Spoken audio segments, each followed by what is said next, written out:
everybody, Ellie here with WhoCulture once again, and for the final time for the 60th anniversary, I've got some Easter eggs for you. So let's get into it. The Easter eggs for the Giggle.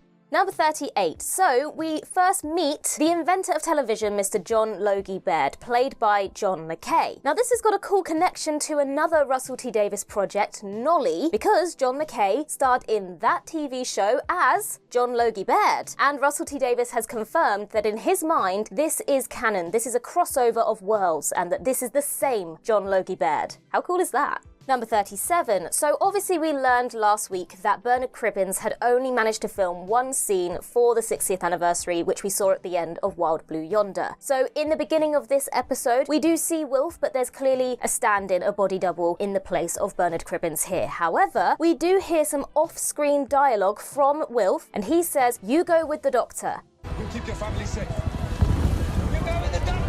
Now this is dialogue that's been taken from the Series 4 episode The Poison Sky, where Wilf told Donna to go with the doctor. You go with the doctor. There was a plan to say that Wilf died in this episode, but ultimately Russell T Davies decided that he was going to keep Wilf living on in the Whoniverse, and quite honestly I think that was the better solution. I much rather have in my mind that Wilf just carries on forever, rather than having that sad moment where we learn that Wilf has passed away. Number 36. We see a few times in this episode the number 47. We see it behind the Toymaker, and we also see it on the tail of the helicopter, the unit helicopter. Russell T Davies is a self-proclaimed Star Trek fan, and for those of you who are also Star Trek fans, you will know that the number 47 is a running gag, a reoccurring number within the Star Trek universe. So this feels to me like a little bit of a nod to Star Trek from Russell T Davies, who is a Trekkie. Number 35. Speaking of helicopters, we see a helicopter carrying the TARDIS to Unit HQ, which is a direct parallel to what we see happen in The Day of the Doctor, where Kate once again choppered in the TARDIS to Unit. Number 34. So at one point, the Doctor says to Shirley, "Shirley, you can't be serious." This cannot not be a reference to the iconic line in Airplane. "Surely you can't be serious." "I am serious. And don't call me Shirley." Surely you can't be serious. I am serious. And don't call me Shirley. Has to be.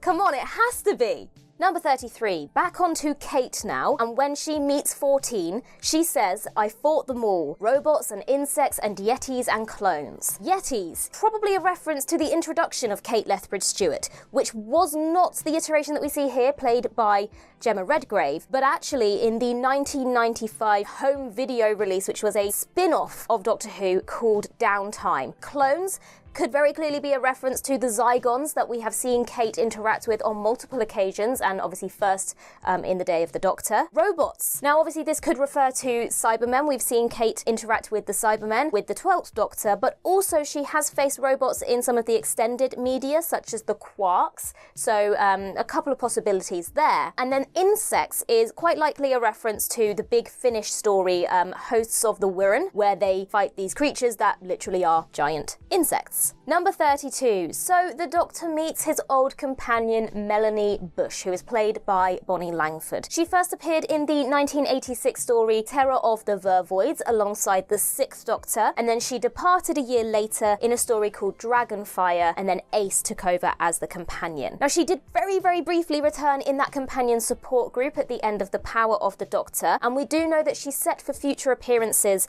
with Ncuti Gatwa's Doctor as well, so most likely within her role in Unit, I would assume. I will say that it is very nice to see some more attention being drawn to Mel now, because she was a companion that kind of didn't have very good innings in her first run, and so it's nice now to see her have a second chance, if you will. Number 31. Speaking of Mel, she says that she was the Doctor's first redhead companion, and the Doctor doesn't correct her. Are we forgetting someone, Doctor?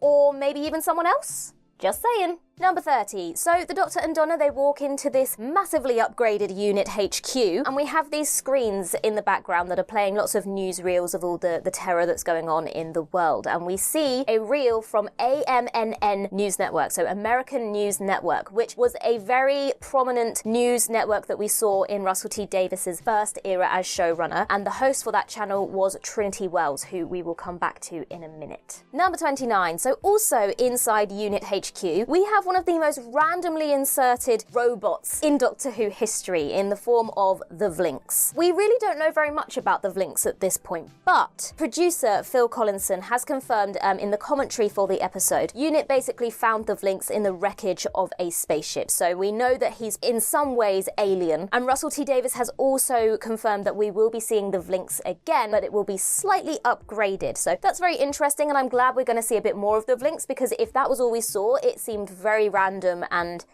a little bit odd. Another cool detail is that the Vinkx was voiced by Nicholas Briggs, who we all know has voiced so many monsters in Doctor Who, but most notably, of course, the Daleks and the Cybermen in the 2005 rebooted era. It feels very fitting to have Nicholas Briggs voicing some character within the 60th anniversary. Number 28. Now, I said we come back to her, Trinity Wells. She appears as the anti-Zdexer, and it seems that her time at AMNN News, that's hard to say, is no more, and she now is the host of her own talk show. It's very nice to see Lachelle Carl back in the role. For nostalgia's sake, it's wonderful. It's also very nice to see her with her own talk show. It feels like the most fitting progression for that particular character, especially in this day and age. That feels like if this were real life, that would be exactly what happens. Knowing the structure that Russell T Davies used to follow with news networks and things like that within Doctor Who, I don't think this will be the last we see of Trinity Wells. At least I really hope it's not. Number 27. So we're still at UNIT, and Shirley comments that the COSAT satellite is clean and it's not like the old Archangel network. Now, the Archangel network, if you all remember, is something that was set up during Series 3, and Harold Saxon, who was actually the Master, had set it up as a satellite that was basically brainwashing people into trusting him and voting for him. So we don't have any of that going on here. Number 26. So we do have a solution to the problem. We have the Galvanic beam. The Galvanic beam does end up killing the Doctor. Spoiler alert, but this is not the first time that the Doctor has had a close shave with galvanic energy, because galvanic radiation existed on the planet Midnight, and it was the reason that the surface of the planet was inhospitable. So basically, Tennant's doctors, if they hear the word galvanic, they should just basically run. Number 25. Also here, Kate says that they need permission to use the beam, and the Doctor says, "You have my permission." This is very much a reference to the fact that the Doctor was made President of the World by Kate. One would assume the Doctor still holds that position, and that is why he gave his permission to use the beam. Number 24. Going back to the COSAT satellite for a moment, Mel says that she has managed to reroute the satellite so that it can come above the United Kingdom so that they can shoot it down, basically. And what's really nice is that this is reiterating Mel's skills with computers. She was a computer programmer, but we didn't get to see much of her skills in that field in her first run. So it's nice to see that that has carried over, and she very much is a technical wizard. Number 23. Now here's one that's going to make fans of 80s Doctor Who very happy indeed. We get the name drop of Sabalom Glitz. He debuted in the same season that Mel did back in the 80s, and he's actually one of the reasons that Mel stayed behind. Basically, the Doctor's kind of like, oh, she can make you better, and so she stays behind with Sabalom Glitz. And it would seem that she did make him better, because it's revealed in the Giggle he lived to the age of 101 and then died slipping on a whiskey bottle, which is one hell of a way to go. But it's nice to have a little reference there to where we last saw Mel, and a little bit of insight into what happened to her in this gap. Also, what is a Zingo? Number 22. So the Doctor and Donna hop in the TARDIS and they travel back in time, and as they are walking through this little alleyway, they walk through some posters, and the poster on the wall, or one of the posters on the wall, is for Henrik's. Henrik's is the name of the department store that Rose Tyler worked in the very first episode of Russell T Davies's first run as showrunner, and then the Doctor blew it up. Number 21. So they come out of the alleyway, and then the Doctor and Donna are approaching Mr. Emporium. Next door to Mr. Emporium is Grade's Hairdressers. Now this could be just a cheeky little nod to one Michael Grade, who was the former BBC One controller who was responsible for putting Doctor Who on hiatus in the 80s, and later one of the reasons for its cancellation. So it seems a little bit like the Doctor's two greatest enemies are next door to each other right here. And I like how sly it is. Number 20. So we meet the Toymaker, and he says that the last game of Ball is played in the year 5 billion. We saw the Ninth Doctor and Rose go to the year 5 billion, and they witnessed the end of the Earth in Series 1 in the episode The End of the World. So that was a nice little reference back to the end of the world. Number 19. And on that note, we have a lot of fan service in this episode. As the Doctor and Donna are walking through the never-ending corridors, Donna mentions the Adipose, the Ood, Davros, the Daleks. So there's just a lot of references in this speech in this speech and dialogue of some of the adventures and storylines that we saw in Series 4. Number 18, and then in the next scene we have even more fan service with the puppet show that tells the story of Amy Pond in The Angels Take Manhattan, Clara Oswald in Face the Raven, then Bill in World Enough and Time and The Doctor Falls, and obviously we then have the story of the Flux as well. So again, just a little bit more fan service there. What is interesting though is we've had all these companions mentioned and stories referenced and nothing really about any previous Doctors, which is quite unusual for an anniversary special. Number 17, so the Toymaker comments that he has made a jigsaw out of the Doctor's history. And this is something else that Russell T Davies commented on or addressed in the commentary. He basically said that this is his way of loosening the rules slightly. For example, is the Doctor half human as is implied by the 8th Doctor? Are they the timeless child? What's true, what isn't true? And his suggestion being that it's all true and none of it's true, and Doctor Who is what you want it to be. And with the introduction of obviously bigeneration and the idea that anything is possible in whatever reality you decide it is, this is another example of Russell T Davies trying to loosen the rules slightly. Number 16, so we head back to the future and the Doctor says that there's nobody faster on a keyboard than Donna Noble. This is a really great callback to the fact that Donna is a self-proclaimed best temp in Chiswick. 100 words per minute. Number 15, Mel mentions that they're using Triad to do some sort of techno-babbly something or other. And nobody seems to blink an eye at that. Donna's like, right, okay, we know that Triad is going to be something very relevant in the future. In my mind, it's something like the Atmos situation, but we have seen the logo for Triad spotted on some filming locations for upcoming episodes. So Triad is going to be relevant, so keep that word in your head. Number 14, so then we have the Toymaker come and do the most impressive Spice Girls dance number ever, and we have a lot of rose petals. The most obvious, Rose Petals, Rose Tyler. Is this a little nod to Rose Tyler? Maybe. Very obviously an homage to American Beauty, especially when the Toymaker is like on the floor doing like snow angels in the petals. Number 13, so after all of this has happened, the Doctor tries to reason with the Toymaker and offers for the Toymaker to come with him. This is exactly what he did with the Master. Twice. Both times he did this with the Master, it did not work out. He always tries to give them an out, and this is a recurring theme, particularly for Tennant's Doctors. Number 12, so 14 says, here we go again, just before he starts to regenerate. And this feels like a bit of an homage to similar lines uttered by the Brigadier when the 3rd Doctor regenerated into the 4th Doctor, and also by Madame Vastra when the newly regenerated and kind of slightly mad 12th Doctor arrives in Deep Breath as well. Well then, here we go again. Number 11, and speaking of kind of final words, the 14th Doctor's final words here, Allons-y. Now obviously this is the Doctor's phrase, this is the 10th Doctor's phrase, we've heard him say it countless times in these last few episodes alone. But more importantly, Allons-y translates to let's go, which is the complete opposite to the final words that David Tennant previously said as the Doctor, which is I don't want to go. So it's really nice to see a full circle moment here where we've gone from I don't want to go to let's go. An acceptance of regeneration. Number 10, speaking of regeneration, the 14th Doctor, after kind of not regenerating, said, feels different this time, which is exactly what the 5th Doctor said just before he regenerated into the 6th Doctor, so another little nod there. Number 9, and then after this bigeneration happens, between the 14th Doctor, Donna and the Toymaker, we get the iconic what?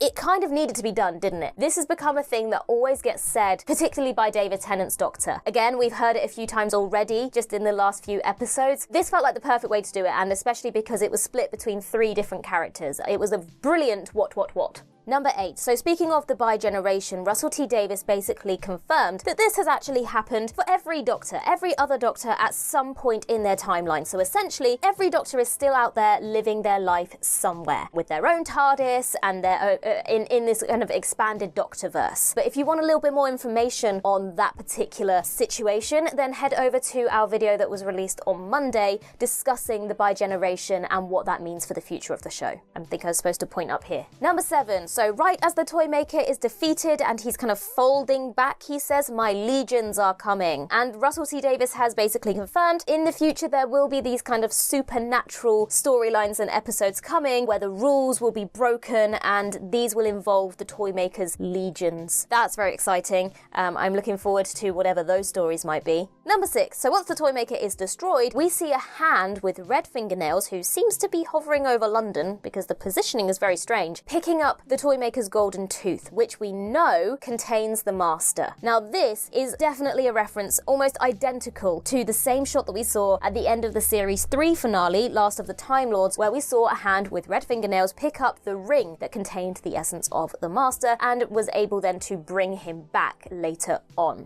So I think basically we're having a tease here that Russell T Davies is going to be bringing the Master back. That's very exciting, and I'm very intrigued to see where he goes with that particular character. Number 5, and also during the scene, we hear lots of laughter, lots of audio of laughter.